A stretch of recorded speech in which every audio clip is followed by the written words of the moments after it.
മാന്യപ്രേക്ഷകർക്ക് നമസ്കാരം. ഞാനിവിടെ കോഴിക്കോട് സൗത്തിലെ മുസ്ലിം ലീഗിന്റെ സ്ഥാനാർത്ഥി ഫൈസൽ ബാബു പ്രസംഗിച്ചതിന്റെ രണ്ട് ഭാഗങ്ങൾ ഇവിടെ കൊടുക്കാം.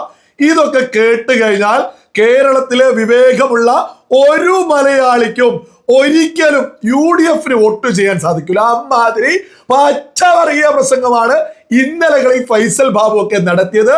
ഇത്തരം പച്ചവർഗീയ പ്രസംഗങ്ങൾ നടത്തിയത് കൊണ്ടാണ് മുസ്ലിം ലീഗ് ഈ ഫൈസൽ ബാബുവിനേക്ക് സ്ഥാനാർത്ഥിയാക്കിയിട്ടുള്ളത്. മുസ്ലിം ലീഗൊക്കെ പലതും ലക്ഷ്യം വെച്ച് തന്നെയാണ് ഇത്തവണത്തെ ഓരോ സ്ഥാനാർത്ഥികളെയും രംഗത്തെത്തിയത് എന്നുള്ളതിൽ ഒരാൾക്കും ഒരു സംശയവും വേണ്ട. ഏതായാലും ഫൈസൽ ബാബുവിന്റെ പ്രസംഗം എന്താണ് എന്ന് നിങ്ങളൊന്ന് കേട്ടു നോക്കൂ. ലീഗിൽ മെമ്പർഷിപ്പ് എടുത്ത് ഞങ്ങളൊന്ന് തിരിഞ്ഞു നടന്നു കഴിഞ്ഞാൽ നേരെ സ്വർഗത്തിലെത്തും. ആ ദളിന്റെ മെമ്പർഷിപ്പ് എടുക്കുന്നതോടുകൂടി ഒരു പൊളിറ്റിക്കൽ പാർട്ടിയുടെ ഭാഗമായി മാറുകയും തച്ചനാട്ടുകര പഞ്ചായത്തിൽ ഏതെങ്കിലും കാലഘട്ടത്തിൽ ലീഗ് ഭരിക്കുമ്പോൾ ജനകീയാസൂത്രണത്തിന്റെ കോഴി വാങ്ങാൻ പോവാമല്ലോ എന്ന പൂതി വെക്കുകയും ചെയ്യുന്ന ഒരു പാർട്ടിയുടെ പേരല്ല മുസ്ലിം ലീഗ്. ലീഗിൽ അംഗത്വം എടുക്കുന്നതോടുകൂടി ഞങ്ങൾ ഞങ്ങളുടെ മതം, വിശ്വാസം, രാഷ്ട്രീയം, കാഴ്ചപ്പാട് എല്ലാം നിർവചിക്കുകയാണ്. ലീഗിൽ അംഗത്വം എടുക്കുന്ന നിങ്ങൾ കേട്ടില്ലേ? ഇതൊക്കെ തന്നെയാണ് ഏറെക്കുറെ മുസ്ലിം ലീഗിന്റെ പ്രാദേശിക നേതാക്കന്മാര് നിരന്തരം വിളിച്ചു പറഞ്ഞ് നടക്കാറുള്ളത്. ഇത്തരം വർഗീയ പ്രസംഗങ്ങളിലൂടെയൊക്കെ തന്നെയാണ് മലബാറിൽ മുസ്ലിം ലീഗിനെ ഇവർ വളർത്തിയിട്ടുള്ളത്. അതൊക്കെ ഒരു യാഥാർത്ഥ്യ. ഇത്തരം തെളിവുകളൊക്കെ ഇടയ്ക്കിടയ്ക്ക് കിട്ടാറുള്ളൂ. നിങ്ങൾ ഇത് തന്നെ കേട്ടില്ലേ? എത്ര എത്ര എത്ര പച്ച വർഗീയതയാണ് ഈ വിളിച്ചു പറഞ്ഞിട്ടുള്ളത്. വ്യക്തമായിട്ട് എടുത്തു പറയാ, ഒരു വികസന, അതായത് കോഴിക്കാല് കിട്ടാനല്ല എന്ന് പറയുന്നതിൽ വളരെ വ്യക്തമാണ്. വികസനത്തിന് വേണ്ടിയൊന്നല്ല, മതം ഉയർത്തിപ്പിടിക്കാൻ തന്നെയാ ഈ മുസ്ലിം ലീഗുമായിട്ട് മുന്നോട്ട് പോവേണ്ടത് എന്ന് പച്ചക്ക് പ്രസംഗിക്കുക. സൗത്തിലെ സ്ഥാനാർത്ഥിയാ. സൗത്തിലെ ഓരോ മുസൽമാനോടും കൃത്യമായിട്ട് മുന്നോട്ട് വെക്കാനുള്ളത് ഇവനെ പോലെയുള്ള ഒരു പച്ച വർഗീയവാദിയെ വിജയിപ്പിക്കാതിരിക്കുക എന്നുള്ളത് സൗത്ത് മണ്ഡലത്തിലെ ഓരോ മുസൽമാന്റെയും ഉത്തരവാദിത്ത. ഇവരൊക്കെ നാളെ നിയമസഭയിലെത്തിയാലേ KM ഷാജിയുടെ അപ്പനായിട്ട് മാറും. മതം മതം മതം മാത്രം പറയാൻ തുടങ്ങും. അമ്മാതിരി പ്രസംഗങ്ങളല്ലേ ഇവരൊക്കെ നടത്തിയിട്ടുള്ളത്. നിങ്ങൾ ഇത് തന്നെ കേട്ടില്ലേ? മതം ഉയർത്തിപ്പിടിച്ചാണ് രാഷ്ട്രീയം പ്രഖ്യാപിക്കേണ്ടത്. അതല്ലേ വ്യക്തമായിട്ട് വരുന്നത്. ഇത് മാത്രമാണോ? മറ്റൊരു പ്രസംഗത്തിന്റെ ഭാഗം ഞാൻ ഇവിടെ കൊടുക്കാം, നിങ്ങൾ അതൊന്ന് കേട്ടു നോക്കൂ. കേരള രാഷ്ട്രീയത്തിൽ നടക്കുന്നത് പള്ളുരുത്തിയിലെ ഈ ബഹുമാന്യയായ പ്രിൻസിപ്പൽ അധിക്ഷേപിക്കാനൊന്നും പോണ്ട. ഇതൊരു ഡിബേറ്റിന്റെ സന്ദർഭമാണ്. മുസ്ലിം സമൂഹം ആ അർത്ഥത്തിൽ തന്നെ ഇതിനെ കാണുക. ഇതൊരു സംവാദത്തിന്റെ സന്ദർഭമാണ്. ടീച്ചർ പറഞ്ഞത്, ഞങ്ങൾ ചോദിക്കുന്നത്, ഒരു ഉദ്യാനത്തിലെ പൂന്തോട്ടത്തിന്റെ സൗന്ദര്യം എന്ന് പറയുന്നത് പൂക്കളുടെ വൈവിധ്യമാണ്. പൂക്കളുടെ വൈവിധ്യമാണ്. ആ പൂക്കളുടെ വൈവിധ്യത്തെ കുറക്കാനാണ് ഈ രാജ്യത്തിലെ സംഘപരിവാർ ശ്രമിക്കുന്നത്. ആ പൂക്കളുടെ വർണ്ണങ്ങളെ കുറക്കാനാണ് ഈ രാജ്യത്തിലെ RSS ശ്രമിക്കുന്നത്. നിങ്ങൾ കേട്ടില്ലേ? ഇത് കേട്ട് കഴിഞ്ഞാൽ പെട്ടെന്ന് തോന്നും ഇതിലെന്താണ് ഇപ്പൊ പ്രശ്നം എന്ന്. കുറച്ചൊന്ന് ചിന്തിച്ചാൽ വളരെ വ്യക്ത. പച്ചക്കാണ് ഇതിലും പച്ച വർഗീയത തുപ്പുന്നത്. പച്ചക്ക് എന്താ വിളിച്ചു പറയുന്നത്? സെൻട്രീത്താസ് സ്കൂളിലെ വിജയം, സുഡാപ്പി അജണ്ട അവിടെ കുത്തിക്കയറ്റാനൊക്കെ വെച്ചതിലേക്ക് നമുക്ക് പോവാം. അതിനു മുമ്പ് ലളിതമായിട്ട് മറ്റൊരു ചോദ്യമാണ് മുന്നോട്ട് വെക്കാനുള്ളത്. വ്യക്തമായിട്ട് പറയുന്നുണ്ടല്ലോ, അതായത് ഒരു ഉദ്യാനത്തിലെ പൂന്തോട്ടത്തിലെ പൂക്കളുടെ വൈവിധ്യമാണ് അതിന്റെ സൗന്ദര്യം എന്നൊക്കെ അല്ലേ വിളിച്ചു പറയുന്നത്.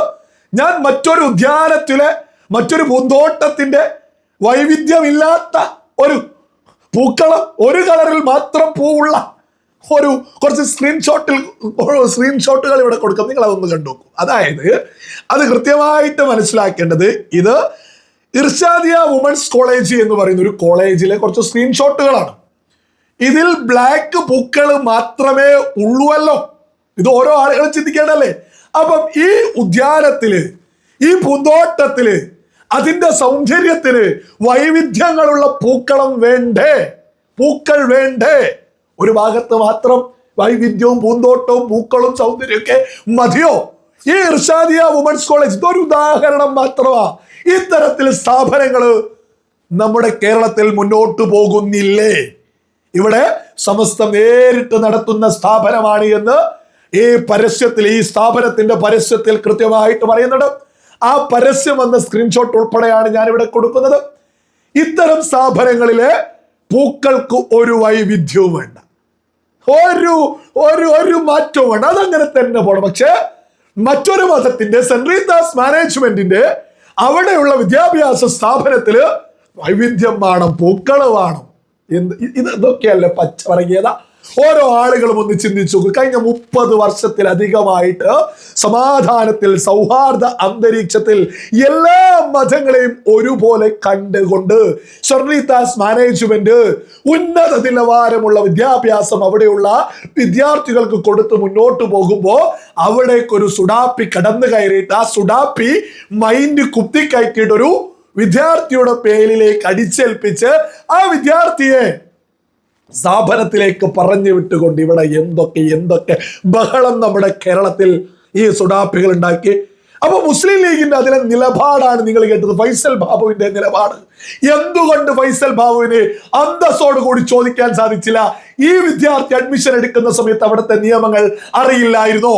ഇനി ഹിജാബ് നിർബന്ധമായിരുന്നെങ്കിൽ മറ്റൊരു സ്ഥാപനത്തിൽ പോയിട്ട് ഇവിടെ സമാധാന അന്തരീക്ഷം മുന്നോട്ട് കൊണ്ടുപോവേണ്ട ഉത്തരവാദിത്വം പാരന്റ്സിനുമുണ്ട് എന്ന് എന്ത് പറയാതെ വൈവിധ്യങ്ങളുടെ, പൂക്കളുടെ, ഉദ്യാനത്തിന്റെ വാക്കുകൾ ഇങ്ങനെ എടുത്ത് അമ്മാന പാടുമ്പോൾ കുറെ ആളുകൾ ഇത് സൂപ്പറല്ല, പച്ചവർഗീയത. അതേപോലെ മറ്റ് നിരവധി സ്ഥാപനങ്ങള്